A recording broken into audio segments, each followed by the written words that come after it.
একটি অ্যালোভেরা গাছের 5 থেকে 6 মাস বয়স হয়ে গেলেই সেই গাছটি থেকে কিন্তু একেবারেই 5 থেকে 7-8টির মতো নতুন চারা বের হয়। আর যেই চারাগুলো আপনারা নতুন করে লাগান 2 থেকে 3 মাস পর্যন্ত বয়স হয়ে গেছে, সেগুলোকে খুব ভালোভাবে যত্ন নিলেই কিন্তু 2 থেকে 3টির মতো চারা প্রথমে বের হয়। যারা বলেন 1 বছর হয়ে গেছে, 6-7 মাস হয়ে গেছে, তারপরও নতুন চারা আসতেছে না, তারা আমার ভিডিওগুলো যদি একটু ফলো করেন, ইনশাল্লাহ আপনারা এর আগেই চারা পেয়ে যাবেন। এজন্য আমি চেষ্টা করি একদম চারা যখন ফুটে বের হয় তখন থেকে শুরু করে এরপর ধীরে ধীরে বড় হওয়া পর্যন্ত কিভাবে কি যত্ন করতে হয়, কেমন করে এই যত্নগুলো করলে খুব তাড়াতাড়ি আপনাদের চারাগুলো খুব দ্রুত বড় হয়ে উঠবে, সবগুলোই আমি চেষ্টা করি ভালোভাবে দেখিয়ে দেওয়ার। প্রথমেই আপনাদের রিকোয়েস্ট করব, ভিডিওটি টেনে না দেখে অবশ্যই সম্পূর্ণটি দেখে নেওয়ার চেষ্টা করবেন।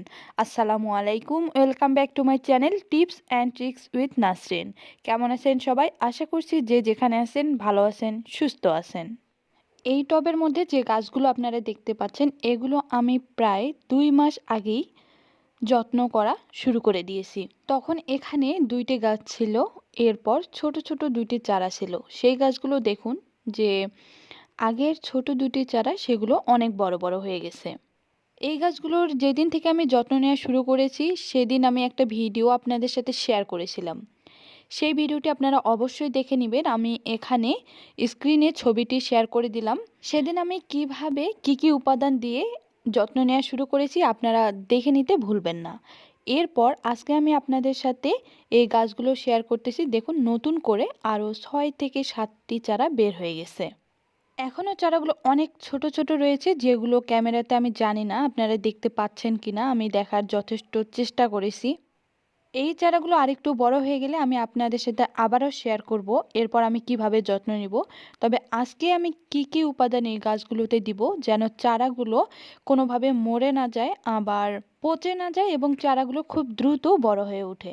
আমি সবসময় চেষ্টা করি সবগুলো ভিডিও এমনভাবে দেওয়ার যাতে কারো কোনো প্রকার ডাউট বা কোনো কিছু না থাকে বা মনে কোনো প্রশ্ন না থাকে, সব কিছুই একটু খুব ভালোভাবে বুঝিয়ে দেওয়ার চেষ্টা করি।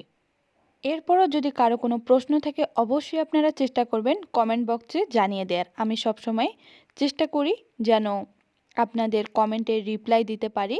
অনেক কথাই বলে ফেললাম, তো এরপর আসি যে আজকের গাছগুলোকে আমি কিভাবে কি উপাদান দিয়ে দিব আর কি করব। এখানে দেখুন প্রথমে আমি কিন্তু একটি গাছের পাতা তুলে ফেলে দিয়েছি। যখন আপনারা গাছের যত্ন নেবেন, 1 মাস হোক বা 2 মাস হোক বা 3 মাস হোক, এরপরে দেখবেন যে নিচের পাতাগুলো শুকিয়ে আসবে, হলুদ হয়ে আসবে। সেই পাতাগুলো আপনারা কখনোই কোনোভাবে গাছে রাখবেন না। প্রত্যেকটি ভিডিওতে আমি সেটাই বলে এসেছি, কারণ যদি আপনি সেই পাতাগুলো রেখে দেন তা না হলে কিন্তু চারা বের হয় না খুব সহজেই। কারণ যে পাশগুলো দিয়ে চারা বের হয় তখন ওই পাতাগুলো এমনভাবে আটকানো থাকে, চারা বের হতে অনেক দেরি হয়, আবার বের হয়েও আটকে যায়। তো এরপর আমি আপনাদের দুভাবেই গাছ লাগিয়ে দেখিয়েছিলাম যে গাছের যে পাতাগুলো নিচের দিকে থাকে সেই পাতাগুলো সহ আমি গাছ লাগিয়ে আপনাদের দেখিয়েছি, আবার গাছের যে নিচের পাতাগুলো থাকে সেগুলো তুলে বা ফেলে দিয়ে আমি গাছ লাগিয়ে দেখিয়েছিলাম। পার্থক্যটা কি আপনারা নিজেরাই দেখছেন। যারা আমার পুরনো ভিউয়ার্স রয়েছেন তারা কিন্তু জানেন যে গাছগুলো দিয়ে কিভাবে কেমনভাবে চারা আসতেছে। এখানে যেহেতু নতুন নতুন চারা বের হচ্ছে, তো এ কারণে আমি মাটিগুলো খুব আলগা করে দিচ্ছি না, আর মাটিটা মোটামুটি আলগা হয়েই আসে। আমি খুব আস্তে করেই আর কি একটু লাগিয়ে দেখতেছি, কারণ চতুর সাইড দিয়ে অনেকগুলো চারা বের হচ্ছে, যদি একটু লেগে যায় তা না হলে কিন্তু সেই চারাগুলো আর বের হতে পারবে না বা ভেঙে যাবে। এখানে আজকে আমি 2টি উপাদান ব্যবহার করব। তো প্রথম উপাদান যেটি আমি নিয়েছি সেটি হচ্ছে শুকনো কলার খোসা। আপনারা যদি কাঁচা কলার খোসা দিতে চান দিতে পারেন, তবে আমি যেহেতু শুকনো খোসাটি ব্যবহার করব এই মুহূর্তে আমার কাছে এটিই আছে। আমি প্রথমে আপনাদেরকে দেখিয়ে দিয়েছি পুরোপুরি কলার খোসা, মানে একটি কলার খোসা আমি নিয়েছি। এরপর আমি ছোট ছোট করে নিয়ে গাছের চতুর্দিক দিয়ে আমি দিয়ে দিয়েছি। এরপর আমি আরেকটি উপাদান অ্যাড করব, সেটি হচ্ছে চায়ের পাতা। চা পান করার পর যে পাতাগুলো আমরা ফেলে দেই সেগুলো আমি ফেলে না দিয়ে সংরক্ষণ করে রেখে দিই শুকিয়ে, তো সেগুলোই আমি গাছে ব্যবহার করি। এখানে আপনারা দেখতে পাচ্ছেন যে চারাগুলো কিন্তু কেবল বের হচ্ছে, তখনই আমি যত্ন নেওয়া আবারও শুরু করে দিয়েছি। প্রায় 2 মাস আগেই যখন আমি যত্ন নিয়েছি তখন কিন্তু চারা বের হওয়ার জন্য। আর এখন যত্ন নিচ্ছে চারাগুলো খুব দ্রুত বেড়ে ওঠার জন্য। আপনাদের মাথায় রাখতে হবে, যখন আমি যত্ন নিয়েছি তখন যে উপকরণগুলো আছে সেগুলো কিন্তু গাছগুলো অলরেডি পেয়ে গেছে। এখন যে চারাগুলো বের হচ্ছে তাদের খাদ্যর দরকার আছে। যদি আমি ঠিকঠাক মতো তাদের পরিমাণ মতো খাদ্য না দেই, তা না হলে কিন্তু এই চারাগুলো কোনোভাবেই বড় হতে পারবে না বা ধীরে ধীরে শুকিয়ে আসবে, যেটা আপনাদের ক্ষেত্রে হয়। অনেক দিন ধরেই আমি এই কমেন্টগুলো পাচ্ছিলাম। আমি এখানে দেখাতে পারিনি স্ক্রিনে, যে অনেকেই কমেন্ট করেছেন।